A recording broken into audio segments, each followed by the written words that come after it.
Silah sesini duyunca dışarı çıktım. Baktım arkadaş vurulmuş yerde yatıyor. Vuran da duvardan atlamış kaçıyor. Ben de ateş ettim, peşinden koştum. Vurulan arkadaşın nerede? Dediğim mekanda. Kimse yokmuş ama orada. Yahu nasıl olmaz? Yani gözlerimle gördüm diyorum size. Yok ama.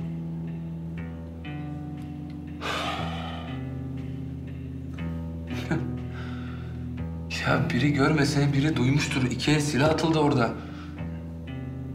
İlla ki. Bu ölen adam sana yardım edecekti. Sana kumpas kurulmuş, seni oraya çağırdı, öyle mi? Gel dedi, sana iyilik edeceğim, seni kurtaracağım. İyi insanmış. İyi insanla karşılaşmak herkese nasip olmuyor. Ben her gün dua ediyorum bunun için mesela. Şanslı mısın delikanlı?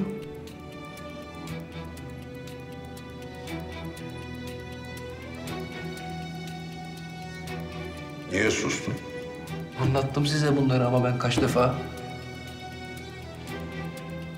Üzerinden geçelim. Eksik kalmasın delikanlı.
Tepelilerden gelen olmamış.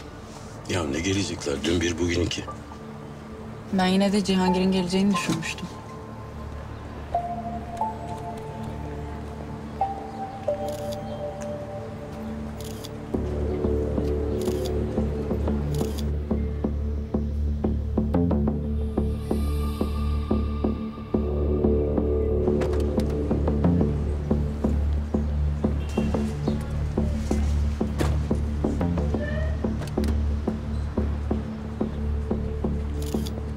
Fotoğraf mı çekiyorsunuz?